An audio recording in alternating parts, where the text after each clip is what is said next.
வணக்கம். செல்வகுமாரின் அதிகாலை வானிலை ஆய்வறிக்கை. அதிகாரப்பூர்வ வானிலை அறிக்கைக்கு இந்திய வானிலை ஆராய்ச்சித்துறை அறிக்கையை பார்க்கவும்.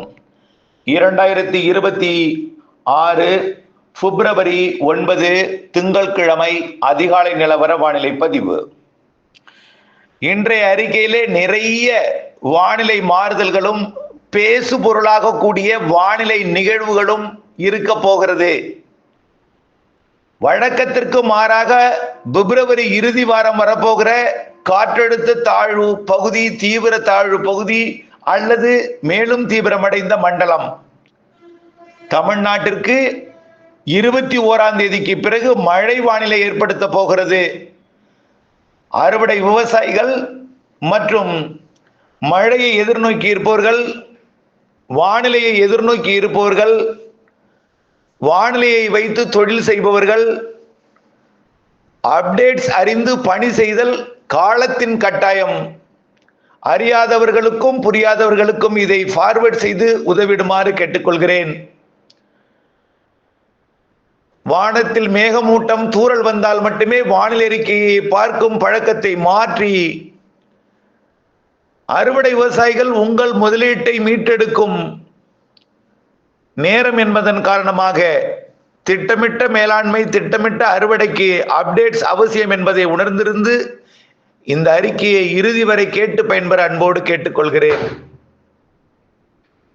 ரைட். இன்றைக்கு நேற்றை விட மூடு பனிப்பொழிவு குறைவு, ஆனால் பனிப்பொழிவு இருந்தது. அதுதான் நேற்று சொல்லியிருந்தோம். காரணம், நேற்று ஆந்திர பிரதேசம் வரை நெகிர்ந்து வந்திருந்த உயரழுத்தம் சற்று விலகி ஒடிசா பக்கம் போயிருக்கு. அதே நேரத்தில் வட இந்திய குளிரலை நேற்றைக்கு தமிழ்நாடு ஏறி நிலநடுக்கோட்டு பகுதிக்கு போனது. இன்றைக்கு தமிழ்நாடு முழுமையாக ஏறாமல் லேசாக தொட்டு செல்கிறது. காரணம், நிலநடுக்கோட்டுக்கு தெற்கே உருவாகி இருந்த ஒரு காற்றழுத்த தாழ்வு பகுதிக்கு சென்ற காற்று தற்பொழுது வரக்கூடிய 13, 14ஆம் தேதி தமிழ்நாட்டிற்கு மழை தரும் என்று எதிர்பார்க்கப்பட்ட நிகழ்வு நெருங்கி வந்து தூறலை கொடுத்து விட்டு விலகி செல்லும் என்று அறிவிக்கப்பட்ட நிகழ்விற்கு காற்று திசை மாறுகிறது. அதன் காரணமாக இரண்டாக பிரியும் காற்று நிலநடுக்கோட்டு பகுதியை நோக்கியும், வங்கக்கடலின் தெற்கு மத்திய பகுதி மற்றும் தென்கிழக்கு பகுதி நிலநடுக்கோட்டு இந்திய பெருங்கடலில் நீடித்துக் கொண்டிருக்கூடிய புதிய காற்று சுழற்சியை நோக்கி திசை மாறிக்கொண்டிருக்கிற காரணத்தினாலே மூடு பனிப்பொழிவு என்பது சற்று விலகி பனிப்பொழிவும் மற்றும் குளிர் வானிலையும் நீடிக்கிறது. இந்த நிலை தொடரும். இருந்தாலும் உயரழுத்தம் சற்று நெருங்கி வந்தால் மூடு பனிப்பொழிவும் இருக்கும். ஆனால் இதே வானிலை 12ஆம் தேதி வரை இருக்கும். அதாவது பனிப்பொழிவு வானிலை மற்றும் அவ்வப்பொழுது லேசான மூடு பனிப்பொழிவு இருக்கும். சில உள் மாவட்டங்களில் மூடுபனி இருக்கிறது, ஆனால் கடலோர மூடுபனி இன்றைக்கு இல்லை. காரணம், நிகழ்வு காற்றானது இரண்டாக பிரிந்து பயணிக்கிறது. நிலநடுக்கோட்டு தெற்கு பகுதிக்கு பாதியும், வங்கக்கடலின் புதிய நிகழ்வுக்கு பாதியும். அதாவது நிலநடுக்கோட்டு இந்திய பெருங்கடல் மற்றும் தெற்கு மத்திய தென்கிழக்கு வங்கக்கடலில் நீடிக்கக்கூடிய காற்று சுழற்சிக்கு பயணிக்கிறது.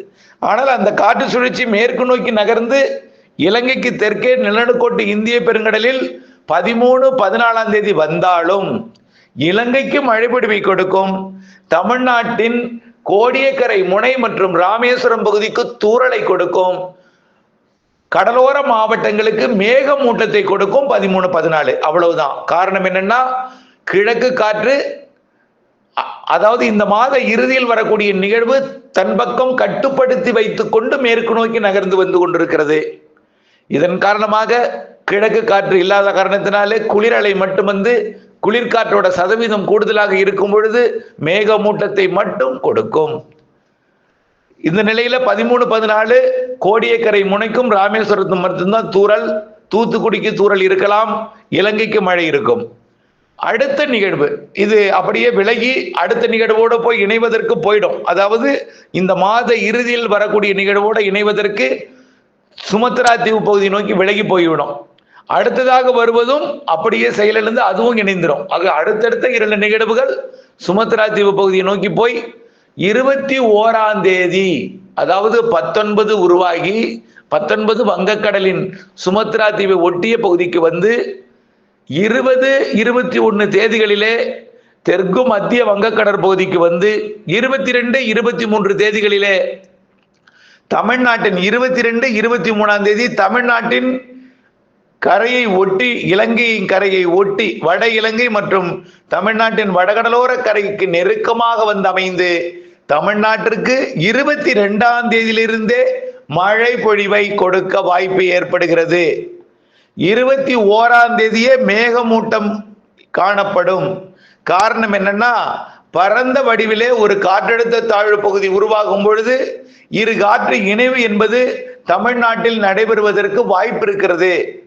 குறிப்பாக மேற்கிலிருந்து அரபிக்கடலிலிருந்து வரக்கூடிய மேற்கு காற்று பாலக்காட்டு கணவாய், ஆரியங்காவு கணவாய், ஆரல்வாய் மொழி கணவாய் வழியாக தமிழ்நாட்டின் தென் மாவட்டங்கள் வழியாக மன்னார் வளைகுடா மற்றும் இலங்கை பகுதி நோக்கி பயணிக்கும் என்பதனால மேற்கு காற்றும் வடக்கிலிருந்து வரக்கூடிய குளிரலையும் தமிழ்நாட்டின் தென் மாவட்டங்கள், தென் மாவட்ட மேற்கு தொடர்ச்சி மலைப்பகுதிகள் மற்றும் 22ஆம் தேதி வாக்கில மேற்கு தொடர்ச்சி மலையின் நீலகிரி, வால்பாறை போன்ற பகுதிகளுக்கு கூட இரு காற்று இணைவை ஏற்படுத்தி லேசான மிதமான மழைப்பொழிவாக முதல் மழைப்பொழிவை, அதாவது நிகழ்வு நெருங்குவதற்கு முன்பே மேற்கு காற்றை ஈர்க்கும் காரணத்தின் காரணமாக இது தென் மாவட்டங்கள், தென் மாவட்ட மேற்கு தொடர்ச்சி மலை மற்றும் 22ஆம் தேதி மேற்கு தொடர்ச்சி மலையின் கணவாய் பகுதிகளுக்கு மேற்கு காற்றால் மழை பொழிவை கொடுக்கும் என்று எதிர்பார்க்கப்படுகிறது.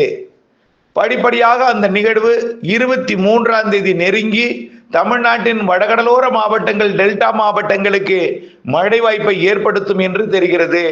ஆக டெல்டாவிற்கு 22க்கு மேல் மேகமூட்டம் வந்து 23, 24, 25, 26, 27ஆம் தேதி வரை கூட வாய்ப்பு இருக்கு.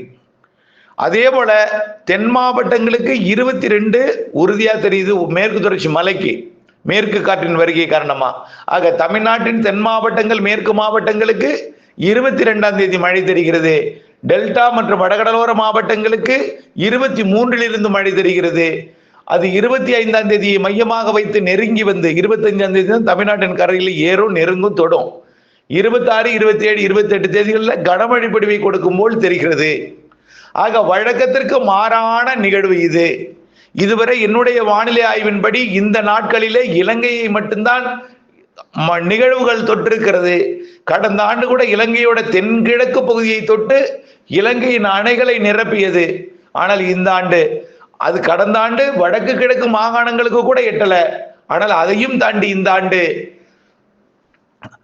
அதாவது முற்றிலுமான, கடந்த ஆண்டெல்லாம் ஒரு காற்று சுழற்சியாக தான் இலங்கையை தொட்டது, ஒரு வட்ட வடிவத்தில் சுழலவில்லை, ஏதோ கிழக்கு காற்றை கொண்டு வந்து இலங்கையில் ஏற்றியது. ஆனால் இந்த முறை ஒரு தீவிர தாழ்வு பகுதி வரை தீவிரமடையும் என்று எதிர்பார்க்கப்படுகிறது. மண்டலமாக கூட மாறலாம், ஆழ்ந்த மண்டலமாக கூட மாறலாம் என்று எதிர்பார்க்கப்படுகிறது.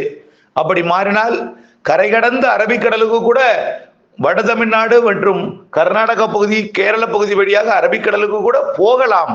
இவை ஏதும் இப்பொழுதைக்கு உறுதிப்படுத்த முடியாது. இருந்தாலும் உறுதிப்படுத்த வாய்ப்பு இருக்கிறது என்பதையும் தெரியப்படுத்த விரும்புகிறேன். அதாவது உறுதிப்படுத்தினால் நீங்க எதையாவது பெரிய அளவில் திட்டம் போட்டு மழையை நிறைய எதிர்பார்த்து அந்த நேரத்தில் விலகி போனால் மனவேதனைப்படுவீர்கள். அதனாலதான் உங்களிடம் உறுதியாக நான் வாய்ப்பு இருந்தால் கூட அறிவிக்க அச்சப்படுகிறேன். ஆனால் தமிழ்நாட்டின் வடகடலோரம் மற்றும் டெல்டா மாவட்டங்களை நெருங்குவது உறுதி. மழை பொழிவு எப்படி என்பதை தொடர்ந்து ஆய்வில் இருக்கிறது. இருந்தாலும் டெல்டா வடகடலோர மாவட்டங்கள், தெற்கு ஆந்திர பகுதிக்கு நல்ல மழை பொழிவை தருவதற்கும், தென் மாவட்ட மேற்கு தொடர்ச்சி மலை மற்றும் தென் மாவட்டங்களின் மேற்கு பகுதி, மேற்கு மாவட்டங்களின் மலைப்பகுதிகளுக்கும் நல்ல மழை பொழிவை கொடுப்பதற்கு சாதகம் தருகிறது. உள்ளேயும் மழை பொழிவை கொடுக்கலாம். அது காற்றழுத்த தாழ்வு பகுதியாக உருவாகும் பொழுதே மழைப்பொழிவை மேற்கு மாவட்டங்களில் தொடக்கும், தீவிரமடைந்து நெருங்கும் பொழுது வடகடலோரம் டெல்டா மாவட்டங்களுக்கு கொடுக்கும் என்று தெரிகிறது. ஆகவே தீவிரத்தன்மையை பொறுத்துத்தான் கடந்து செல்லுமா, கடந்து எதுவரைக்கும் போகும், கடக்கு முன் செயலிழக்குமா, கடந்து செயலிழக்குமா, அல்லது கடந்தே அரபிக்கடல் வரைக்கும் போகுமா, இவையெல்லாம் ஆய்வில் இருக்கிறது. தீவிரத்தன்மை வரக்கூடிய, அதாவது இன்றைக்கு தேதி 9, நாம் கரையை நெருங்கும் நாள் 23ஆக நாம் எதிர்பார்க்கிறோம். 25ஆம் தேதியிலிருந்து மையம் நெருங்கும் 25ஆம் தேதி. ஆகவே அதற்கு இன்னும் சுமார் 2 வாரம் இடைப்பட்ட காலம் இருக்கிறது. இந்த 2 வாரத்துல கண்டிப்பாக இன்னும் சில நாட்களிலே மிக துல்லியம் தெரியும். வரக்கூடிய மணி நேரங்களிலும் சில நாட்களிலும் மிக துல்லியம் படிப்படியாக அதிகரிக்கும். ஆகவே துல்லியமாக கிடைத்த பிறகு உங்களுக்கு அதை தெளிவாக அறிவிக்கிறேன். இருந்தாலும் தமிழ்நாட்டை நெருங்குகிறது வழக்கத்திற்கு மாறான நிகழ்வு. இது ஊடகங்களிலும் அனைத்து பொதுமக்களிடமுமே ஒரு பேசுபொருளாக மாறப்போகிறது. விவாத மேடை கூட வைக்க அளவிற்கு, அதாவது வழக்கத்திற்கு மாறான நிகழ்வு, காலநிலை மாற்றம் ஒரு காரணமா, இப்படி 100 ஆண்டுக்கு முன் வந்திருக்கிறது, இப்படிப்பட்ட நிகழ்வுகள் எல்லாம் வந்ததில்லை, இப்படிப்பட்ட விவாதங்கள்லாம் நடைபெறக்கூடிய ஒரு வாய்ப்பை இந்த மாத பிப்ரவரி மாத இறுதி வாரத்தில் இந்த காற்றழுத்த தாழ்வு பகுதி ஏற்படுத்த போகிறது என்பதையும் தெரியப்படுத்த விரும்புகிறேன். ஆக அறுவடை விவசாயிகள் தொடர்ந்து அப்டேட்ஸுடன் இணைந்திருந்து உங்களுடைய அறுவடையை திட்டமிட்டுக் கொள்வதற்கு அன்போடு கேட்டுக்கொள்கிறேன். இதற்கு அடுத்தபடியாக மார்ச்சிலும் 2 நிகழ்வு இருக்கிறது. இந்த நிகழ்வு கண்டிப்பாக எப்படி மழைப்பொழிவை கொடுக்கிறது என்பது பார்த்த பிறகு மார்ச் நிகழ்வு துல்லியம் தெரிய வரும். கண்டிப்பாக இந்த நிகழ்வு இது ஒரு வலுவான மழைப்பொழிவை கொடுத்தால் மார்ச் நிகழ்வும் வலுவான மழைப்பொழிவை கொடுக்கும் என்று நம்முடைய கணிப்பில தெரியப்படுத்த விரும்புகிறேன். ஆக மார்ச்சிலும் 2 நிகழ்வு இருக்கிறது. ஏப்ரல் மேயில் மாதத்திற்கு ஒரு நிகழ்வு இருக்கிறது. ஏற்கனவே நீண்டகால அறிக்கையை ஏற்கனவே கண்ணோட்டமாகவும் முன்னோட்டமாகவும் அறிவித்திருக்கிறேன். அதன் அடிப்படையில் பார்த்தால் மார்ச்சில் 2 நிகழ்வு. வெயில் சற்று அதிகரித்திருந்தாலும் மார்ச்சில் அனல் வெயிலுக்கு வாய்ப்பில்லை. ஏப்ரலில் வாய்ப்பு இருக்கிறது. ஆனால் 102, 104க்குள் தான் இருக்கும் ஏப்ரல். அக்னி நட்சத்திர காலத்துல மழை வானிலை இருக்கிறது. ஆனால் அதற்கு முன்பு சற்று ஒரு சில நாட்கள் 105 டிகிரிக்கு போனாலும் 1-2 நாட்கள் தான் போகும். தொடர்ந்து மாதக்கணக்கிலே வாரக்கணக்கிலே மாதக்கணக்கிலே அனல் காற்றுக்கெல்லாம் வாய்ப்பில்லை. கடந்த ஆண்டு வானிலையை நீங்கள் யூகித்துக் கொள்ள வேண்டும். அதுபோலதான் இருக்கும். முன்கூட்டியே தொடங்கும் தென்மேற்கு பருவமழை, கோடை மழை, கோடை மழையும் இருக்கு, கோடை வெயிலும் இருக்கு. எல்லாம் வெயிலை பொறுத்த வரைக்கும் சராசரி வெயில். ஆனால் குளிர்சாதன அறையில் இருந்து வெளியே வருபவர்களுக்கும் இப்பொழுது அடிக்கக்கூடிய வெயில் கூட குளிர்சாதன அறையில் இருப்பவர்களுக்கு மிக அதிகமாகத்தான் தெரிகிறது. வியர்க்கிறது என்கிறார்கள். அதாவது ஜன்னல் இல்லாத அறையில் இருந்தால் வேர்க்கத்தான் செய்யும். குளிர்சாதன அறையில குளிர்சாதனம் போடாமல் இருந்தால் வேர்க்கத்தான் செய்யும். ஆகவே இவையெல்லாம் பொதுவான ஒரு இந்த நேரத்தில் இருக்கக்கூடிய வெப்பத்தை விட சற்று குறைவாகத்தான் இருக்கிறது. பிப்ரவரியில அனல் வெயில் எல்லாம் வீசி இருக்கிறது. இது பிப்ரவரியா இல்ல கோடையா என்று பேசும் அளவிற்கெல்லாம் சில ஆண்டு இருக்கிறது. ஆனால் இந்த ஆண்டெல்லாம் மதிய நேரத்துல இந்த பிப்ரவரியில எல்லாம் மதிய நேரத்துல இதமான வெப்பநிலை தான் இருக்கிறது. சுடும் வெயில் கூட இல்லை. இப்படி ஆனால் இது படிப்படியாக அதிகரித்தாலும் இப்பொழுது இருக்கக்கூடிய வெப்பத்தை விட ஒரு சில டிகிரி கூடி 30-31 டிகிரியாக மாறும். பிப்ரவரி இறுதியில மார்ச்ல 32, 33 டிகிரி செல்சியஸா மாறும். 38 போனதான் 100 டிகிரி. அது ஏப்ரலில் எட்டும்.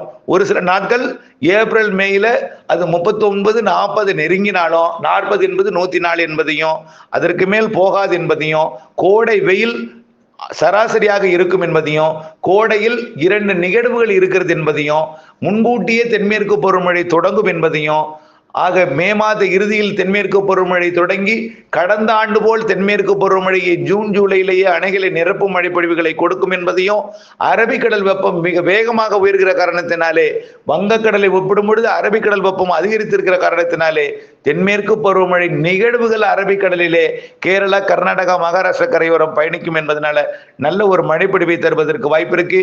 வங்கக்கடல் வெப்பம் மிக குறைவாக இருக்கு. இதுல பாத்தீங்கன்னா நிகழ்வு சில மியான்மர் நோக்கி இந்த நிகழ்வு, அதாவது 21 இருந்து 28 வரை நாம் எதிர்பார்க்கக்கூடிய இந்த ஒற்றை நிகழ்வு, வலுவான நிகழ்வு, பேசுபொருளாகும் நிகழ்வு மியான்மர் நோக்கி செல்லும் என்று சில மாதிரிகள் காட்டுகிறது. இதுவரைக்கும் நாம முன்கூட்டியே சொல்லிட்டோம்.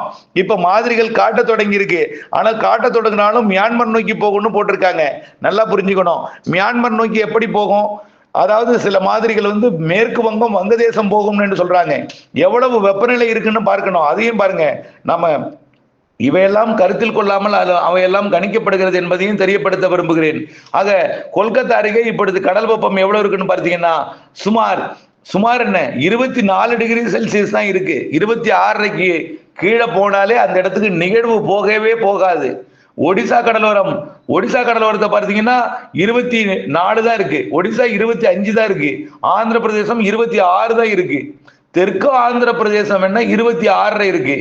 சென்னையை ஒட்டி அதுவே 27 தான் இருக்கு. ஆகவே சென்னை வரைக்கும் அது கொஞ்சம் முன்னேறுவதற்கு வாய்ப்பு இருக்கு. தெற்காந்திரா 26 இருக்கிறதுனால கொஞ்சம் அது வரைக்கும் முன்னேற வாய்ப்பு இருக்கே தவிர, பெரும்பாலும் இந்த நிகழ்வு தமிழ்நாட்டின் கடலோரம் 27 டிகிரி இருக்கக்கூடிய வடகடலோரம், 28 டிகிரி இருக்கக்கூடிய டெல்டா மற்றும் இலங்கை கடலோரம் வரும் என்று எதிர்பார்க்கப்படுகிறது. நிகழ்வை பொறுத்த வரைக்கும் நிகழ்வு நெருங்கும் இடத்துல பெரிதாக மழை தராது. நன்றாக புரிந்து கொள்ள வேண்டும். இரு காற்று இணைவு எங்கே இருக்கிறதோ அங்கே அதிக மழை தரும். இந்த நிகழ்வு உற்று நோக்கப்படுகிறது. கண்டிப்பாக இது பேசு பொருளாகும். இந்த மாத இறுதி வானிலை காற்றழுத்த தாழ்வு பகுதிகள் ஊடகங்கள் ஒட்டுமொத்தம் பேசுபொருள் விவாத மேடைக்கு எடுத்துக்கொள்ளும். இதன் காரணமாக நீங்கள் வானிலை அப்டேட்ஸுடன் இணைந்திருக்க அன்போடு கேட்டுக்கொள்கிறேன். நன்றி.